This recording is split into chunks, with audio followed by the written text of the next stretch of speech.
Hi, everybody. Welcome back to Girls Will Be Women. Today we have some lovely guests here, and we are going to talk about human trafficking and how this affects women at all stages of life. I am Sarah Grace Chrisley, a women's leadership and psychology double major at Clemson University. I am Liza Hunter, and I am a performing arts major and a women's leadership minor at Clemson University. And I'm Brittany Tabarez, a women's leadership major with a minor in political science here at Clemson University. And we are all soon to be alumni. So exciting. Oh man, we're about to get into the big world. Pretty excited. So real quickly, I'm just going to introduce us into our topic for today. We're really just going to focus on human trafficking and what that is and what it looks like. Ultimately, human trafficking is like what's called the modern day slavery. And there's so many different types and there's so many forms of it through forced labor, through sexual exploitation and sex trafficking. There's debt bondage, organ trafficking, child soldier, where children are literally having to fight for like countries at, close to the age of like 7 and 12. And there's child marriages. And then there's people smuggling, which is different from human trafficking, but it's very closely related. So I guess we can just start off, what do you guys know about human trafficking? Like, were y'all taught a lot about it in school or, by your families? Where did your information come from when learning about human trafficking? Or did you have to do like that research on your own? I think for me, there was really nothing in school about it. I think it was mainly, just kind of being aware of what was going on around me and the news sort of around me. I knew that, South Carolina was a place where a lot of human trafficking issues were happening. As well as that we're close to Atlanta, and Atlanta has some issues as well, particularly, when the Super Bowl was in town. I remember lots about that.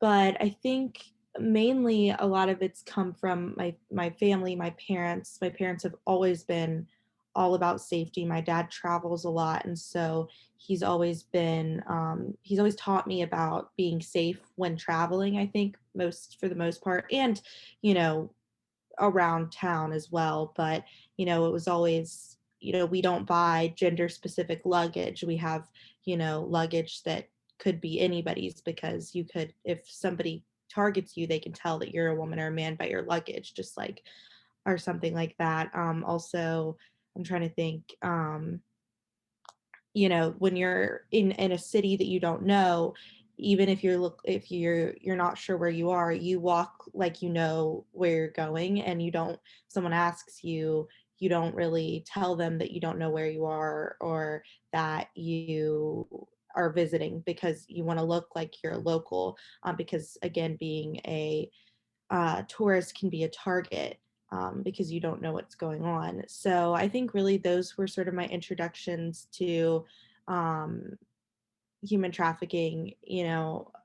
The safety things are for more than just human trafficking, but that's definitely something that I've kept in mind as I've learned more and more about it, and more about it in the South.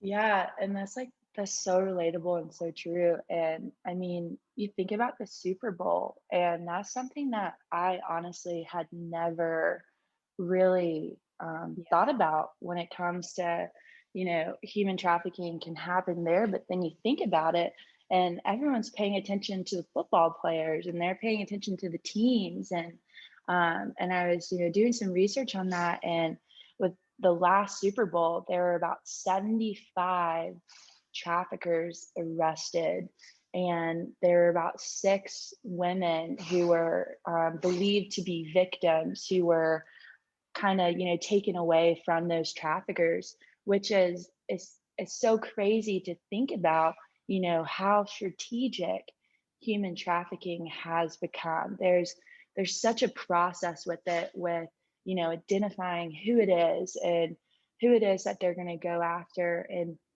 I mean, I was in Charleston for spring break with my best friend, and we were exploring downtown and whatnot, and we were calling an Uber, and I just kind of out the corner of my eye, I just, I saw this, man, and I didn't think much of it until like I noticed that wherever we were walking, he was walking too. Mhm. And so just kind of kept like an eye on him, peripheral vision.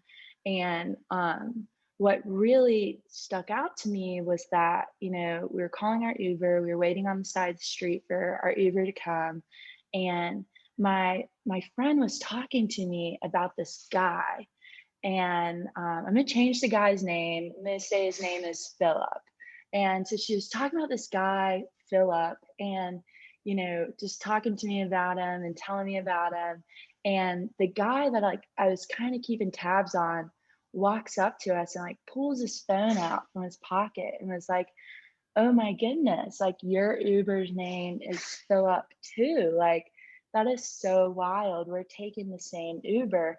And my friend like immediately was like, "No, that's not our Uber's name." And like we didn't do the ride share thing either. So we knew we weren't sharing the Uber with anybody. But after that, the guy kind of comes up to my friend and was like, "Let me take a picture with you.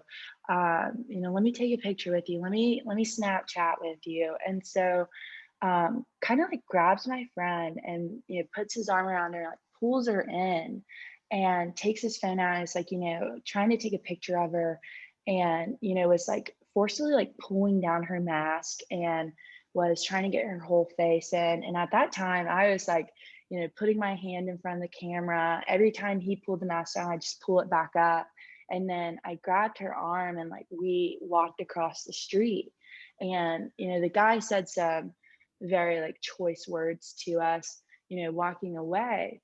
But I was thinking about that, and not saying that that's an incident of, being trafficked or anything, but just like the easiness of it. And I was talking to my friend the next morning, and we were kind of just like a set, like just kind of thinking about it all, and just imagine how easy it would have been for what if our Uber's name was Philip, and how easy it is for him to just slide into that Uber with us, for him to know exactly where we're staying, and to be able to have that information and to be able to do with it what he pleases.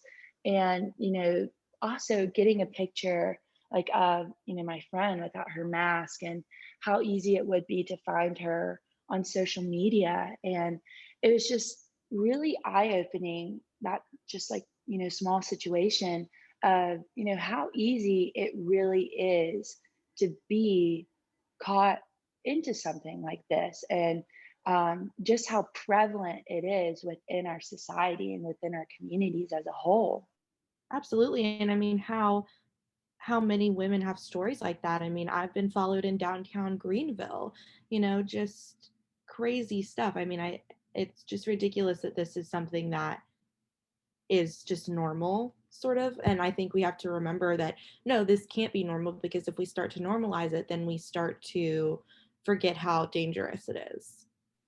And that's when education comes in everywhere, like knowing the signs, knowing what's going on. Because if I never went to college and found out all about human trafficking and sex trafficking, because when I was little, I was never taught about it. I was never taught about it in high school or anything.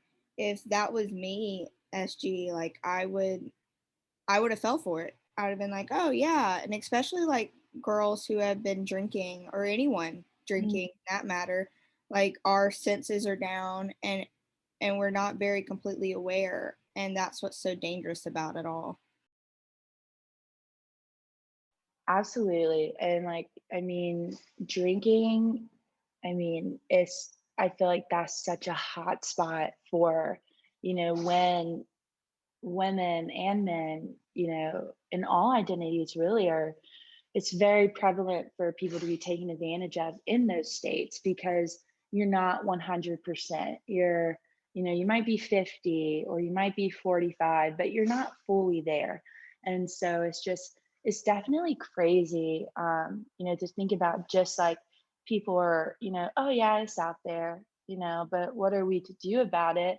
And I think education is the best start for it. And normalizing people talking about it and telling their experiences so other women can listen to it and pay attention to it and you know can be like, oh well, I heard this story from Liza, and this is very similar to what's happening to me, so maybe I should respond in a way similar to how Liza did. And so it's crazy because there's so many different forms and ways of it. Like there's a difference between sex trafficking and sexual exploitation. And the difference between that is that, sex trafficking is a form of human trafficking that involves individuals involuntarily performing, commercial sex through the use of force, coercion, or fraud. And these women are oftentimes under the age of 18. I was listening to a documentary, and it was saying how usually women are like the ages start at about like 9 years old, around that age of puberty and around that age of when women start to menstruate. And the thing is that the demand of flesh is so high right now. And these victims are, I mean, each night are like forcefully having commercial sex with 20 plus men. And they're not receiving any of the money that is received by their trafficker, or what is also known as a pimp. And are just kind of in those situations unable to get out.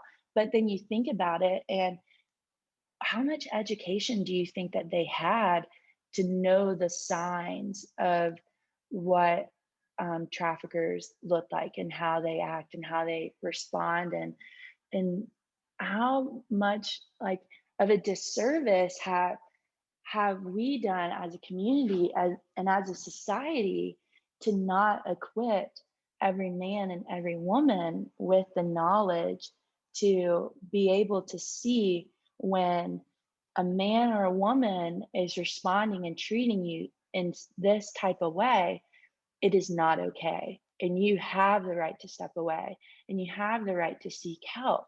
But and you guys can comment on this, but I feel like with women, so often we're told to just go with it and don't anger anybody and just smile and just go along with it.